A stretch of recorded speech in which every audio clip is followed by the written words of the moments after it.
there's something comforting about self-pity, and I can't describe it, but it's almost like the feeling of, I'm just going to wallow in this and feel bad for myself for a bit. Public service announcement: I am not a healthcare professional, mental health professional, or anything of the above. I am simply just a person who has gone through shit. Hello guys, welcome back. Today I have Pickles with me. We're kind of in matching outfits, which is really cute. And we're going to be talking about how being sad is quite addicting. I don't want this episode to come across as me saying depression is addicting, because depression is something that you cannot help when you have it. So I just want to make it very abundantly clear that I am separating depression with sadness. So let's get into it. The whole topic of discussion is finding comfort in your sadness and finding comfort in rock bottom. So what I mean by that is when you find that comfort in being sad, that can often lead to being addicted to that feeling because you feel comfortable with it. Hitting rock bottom can come from anywhere, but for me personally, whenever I've hit rock bottom, it's been something major in my life that's happened, or multiple things at once. It just feels like my whole world is crashing down on me, or it's just from burnout of doing way too much, and then you kind of hit a point where, because you're so burnt out and so tired, everything collapses around you. And that is kind of rock bottom. But the symptoms are, I guess, poor hygiene or poor environment around you. So when I've hit rock bottom, I won't really look after myself at all, and I will find the simplest things like brushing my teeth an absolute struggle. That is the first thing that goes out the window for me. I guess I'll just allow everything else to crumble around me as well. But also feeling of hopelessness and feeling like there's no escape or no light at the end of the tunnel, that is a clear sign of rock bottom, because that basically is what rock bottom is. You do feel like there is no way out of it. But the comforting thing about rock bottom is that the only way is up. You can only ever get out of rock bottom. You can't get any worse than it. So I want you to know that if you're going through rock bottom right now, you've done the hard part. I know that this is a number one symptom for me, is when I'm going through something, I will take it out on absolutely everyone else, and that will then lead me pushing them away, and then I'll wonder why, when I've hit rock bottom, everything else has left my life. I know it's so hard to do, but when you lose people like that, when you're at rock bottom, it can make it feel so much more isolating than it already is. Try your best to just not push people away, especially the people that are trying to help you. I can become very, very agitated, but I'm not necessarily coming from a bad place of ill intention, but I feel like sometimes I am, because internally I'll feel so rubbish about myself that I'll try and push that on other people, and that's something that I struggled with in the past, but now I am in a place where I feel like I can control that. I'm never intentionally mean to the people I love around me, because I generally think you can't be intentionally mean if you love someone. I actually do recognise that I am a bitch from time to time, and there's no excuse for that. It's just taking accountability for it. That's why I always have to have empathy for people. Say I'm on the tube and someone's being an arsehole. You just don't know what they're going through at the end of the day, so I just kill them with kindness half the time. But I'm also that type of person that can't be fake. If I'm not doing well, you will be able to tell. I am literally as clear as day. You do not need to read between the lines with me. You will just know. And I guess that's why I call myself a bitch, but I guess it's just because I'm just quite straightforward.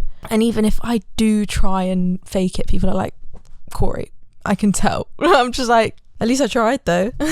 So going back to finding comfort in rock bottom, you can find rock bottom in your anxiety, which is weird as that sounds. You feel like you're dying, but at the same time, there's a comfort in that because it can't get any worse than dying. And that's going to sound really crazy, but with anxiety, my comfort is just staying home. And then I just become a hermit, and then I come comfortable with being a hermit, and then I'm just in my little comfort zone. And that is when you just find that peace in your anxiety, but it also lets your anxiety win, which is something I struggle with. But when I am going through a sad episode, I have this analogy. I call it the future effect. It's kind of like the grass is greener, but it's not. I think it's really toxic to see the grass is greener. It's really bad to have that mindset. But the future effect is when you're not living for the now, you're living for the future. And that is what gets you through your sad days. But if you're not careful, finding comfort in that feeling, you can be like that forever, which is something that I know personally one of my friends is going through, because she's just been through a breakup at the moment. And she said, every day I just want to get to the next day, and I don't feel like I'm enjoying now. So if I'm going out with you girls and we're having some fun, I'm like, I need to be home. If I'm doing this, I'm doing that. And I could not relate to that more. We've all been through it. And that is the future effect, because you are in so much pain in this point in time right now that you mourn for the happiness that you're going to have in the future. So it's looking on the bright side. It's kind of seeing that light at the end of the tunnel of tomorrow. But what's dangerous about that is you're not living in the present now. And yes, I get that things like going through a breakup is so painful, but sometimes you have to just sit in that emotion, because the more you go, oh, tomorrow, or future, it's going to last longer for you. And that is where being sad becomes almost addicting, because you're addicted to that future feeling. It depends on your scenario, but you just can't be bothered to deal with it, or you just don't want to because it's so painful. But take it from me is that I know I'm just a person telling you this right now, but you have to sit in your sadness, and it's so painful, but it's so brief. Sadness is just an emotion. It's just a feeling, just like happiness is. And emotions are really hard to gauge sometimes, because I often see crying as just a feeling like happiness. If I view it like that, it's way less daunting, because everyone craves happiness, everyone craves endorphins, but sometimes you crave the sadness because you feel so much comfort in it. I don't know if this is making any sense whatsoever, but sit in your emotions to heal. But what I'm saying is you need to just accept that sadness as a feeling and accept comfort in that feeling, because when you do have that feeling again, you'll know how to comfort yourself with it. This leads into my next topic of self-care and self-pity. Finding comfort in your sadness can often show through self-care and self-pity. So if I'm sad, there's a little bit of a warm feeling inside when I know that I can just have the night to myself and do some skincare or watch Kim Kardashian. Like, there's so many things that I love doing that get me through the sad times. That's like the warm feeling of the self-care and the self-pity. There's something comforting about self-pity, and I can't describe it, but it's almost like the feeling of, I'm just going to wallow in this and feel bad for myself for a bit. And it kind of gives you excuses not to do things. I'm a person that loves an excuse, especially if it's for something I don't want to do, because I'm a massive complainer. So this, for me, I do find comfort in that, which is quite bad. That's probably my toxic trait. But there is something comforting and warm and fuzzy about self-pity. Maybe it's because I didn't get that pity as a child, but I don't know if pity is a good or bad thing. I was always kind of taught to just get on with it, you know?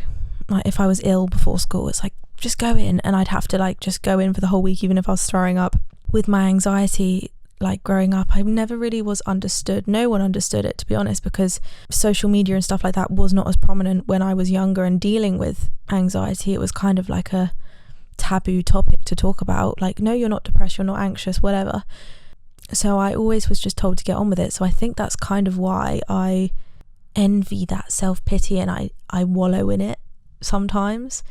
And sometimes I do want pity from others, because I just always felt misunderstood as a child.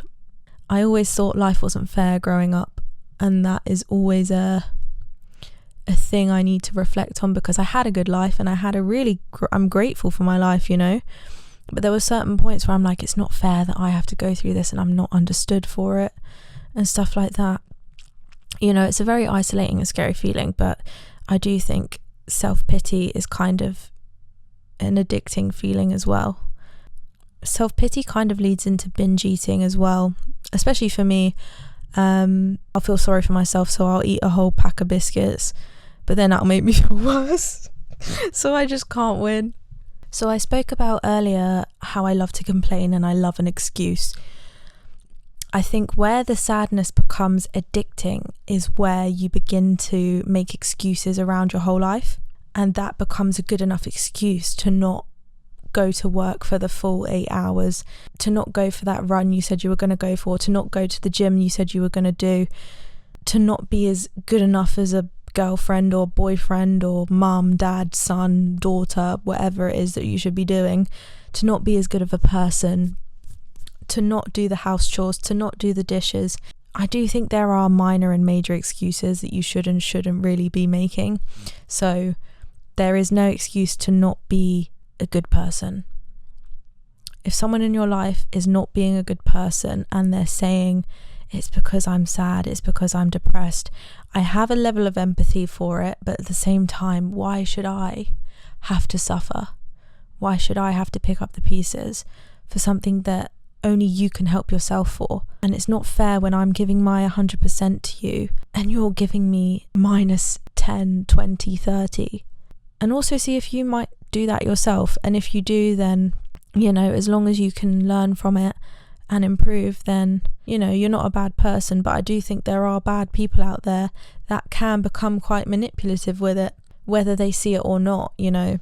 I've definitely in my life dealt with a lot of assholes, and I always gave the excuse of, oh, they're depressed or they're sad, and I empathise with it 100%, but it's not an excuse to treat you like shit, and you shouldn't have to tolerate it. And I know this sounds quite to the point, and I might sound like a bitch for it, but you have to save yourself at the end of the day. You can't let somebody drag you down to their level, because you will do nothing but drown. If you do, after I said that, feel like you're a bad person, I don't want to make you feel like a bad person for being the way you are. It's just about recognising it and moving forward from it and trying your best to not do that to people. And I know it's so hard because I've been there, and that's why I empathise so much. But I got to a point where my life was at danger for trying to save someone else. And that's what it comes down to. And I don't want people to take this the wrong way. Billie Eilish once said, "I'm sad again, don't tell my boyfriend," from the song What Was I Made For? And the way I interpret that, if I put it into my own life, is, you know, not just with, you know, my boyfriend, or in general, I just feel like people shouldn't be picking up the pieces for me, and I feel like a burden, and I just feel like I should never not take responsibility for my feelings again. I feel like no one should take the responsibility of my negativity. And sometimes I do feel like that friend that always has a problem, you know, because it's so easy to find the negatives in life. Right, this is slightly off topic, but I wanted to sort of like end this on a positive. Did you guys know that rainbows are circular? It kind of got me thinking quite deeply. You know how people used to say there's a pot of gold at the end of the rainbow? What if that pot of gold resembles life? Life is a circle, the circle of life. It's whole. You should just appreciate it for what it is. And that pot of gold at the end is something you will never find, because the pot of gold is the life you're living. And that's how you should live in the present moment, just by thinking of rainbows being circular. Just choose wisely who you spend your time with, but also, if you're not choosing wisely who you spend your time with, it's really going to develop you as a great person. I truly believe bad things that happen to you build you into a very good character. I feel like I've spoken enough on this episode. I hope you've enjoyed. You know, if you are hitting rock bottom or feeling sad at the moment, just know that it does get better. Trust me. I hope you guys have enjoyed this episode. Please leave me a like, comment, or subscribe, whatever you want. If you want to join the Girl Math family, I know a lot of us always chat in the comments. I'm always replying to you guys, and I just want to build like a little community that we can all just relate and have a chat to, because, you know, it's hard out there. I know it's hard life, and I just want you guys to learn from your own path and just create your own future. Thanks for listening. Goodbye.